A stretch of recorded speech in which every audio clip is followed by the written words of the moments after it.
Kā neizskatīties resnam, nu? Tas ir pats galvenais. Tad pleķis. Laiks ir drausmīgs. Es kavēju.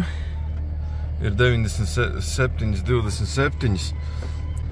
Es pa ceļam pastāstīšu, kur es braucu, bet, visi ir pretīgi, visi ir slapši, un man pirms 3 minūtēm jau bija jābūt galā. Stulbais lauka veids, protams, ka es neko pa ceļā nepastāstīšu. Man taču telefonu vai kā navigācija. Tanciņi, Kontra un, protams, Mario. Un vēl simtiem vai pat tūkstošiem citu veco video spēļu, kā arī dažādas iepriekšējo paudžu jau vēsturiskas spēļu iekārtas, jeb konsoles. Ar to šodien varēja spēlēties Latvijas pirmajā retro video spēļu festivālā. Tur bija, un, kā viņš pats atzinās, pat nesenā pagātnē aizceļoja Ģirts Virbuls.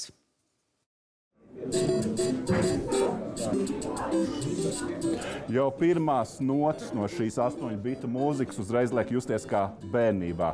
Man šobrīd ir gadi 12, 13, nav mājas darbu, ir sestdiena, priekšā vēl viena brīvdiena, un vienīgā problēma būs cīnīties ar brāļiem par to, kurš vairāk kontrolēs pulti. Šo ceļojumu pagātnē ikvienam interesantam šodien ļāva izbaudīt vēsturisko videospēļu un tehnoloģiju komūna Retro Istaba. Tā ir entuziastu grupa, kas kolekcionē agrāko laiku videospēles un to konsoles. Mūsu komūnas biedri, bez kuriem šis pasākums nekad nebūtu noticis, ir atveduši savas privātās kolekcijas. Mēs viņus visus saslēdzām un pilnīgi bez maksas visiem apmeklētājiem ļaujam nākt, paspēlēt, atgriezties atpakaļ 80. 90.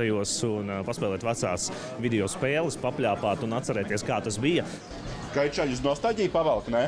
Jā, riktīgi. Mūsu atmiņu vēl atcerās, kuros brīžos bija jālec un jāšauj. Lieta tāda, ka pogas ir citas, kā es atceros. Nē, ir forši. Vecās konsoļu spēles ik viens ar nelielām zināšanām var ar emulātoru palīdzību palaist arī uz datora.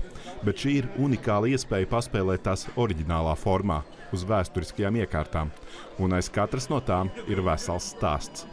Konsoles paņēma apmēram 5, ja nemaldos. Sega Dreamcast, firmas Sega pēdējā konsole, kur tehniski bija ļoti laba, bet neveiksmīga marketinga un biznesa lēmumu dēļ izgāzās, un līdz ar to tā bija pēdējā.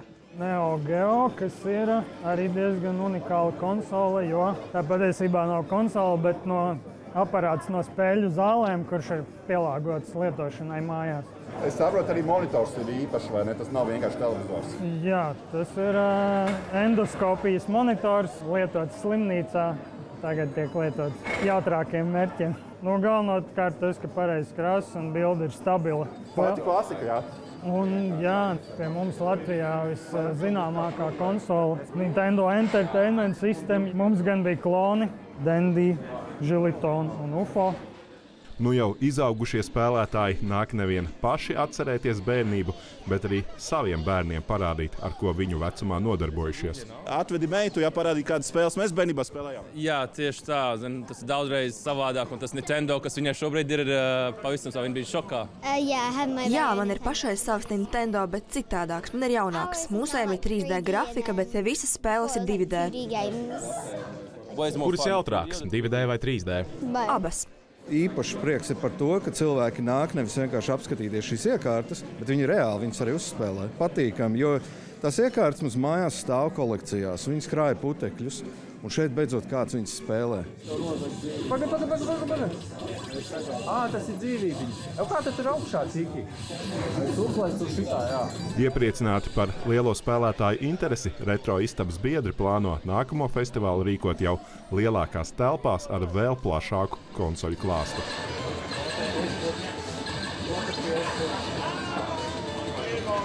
Ģirts Zvirbulis, Olas Perševics, Latvijas televīzija.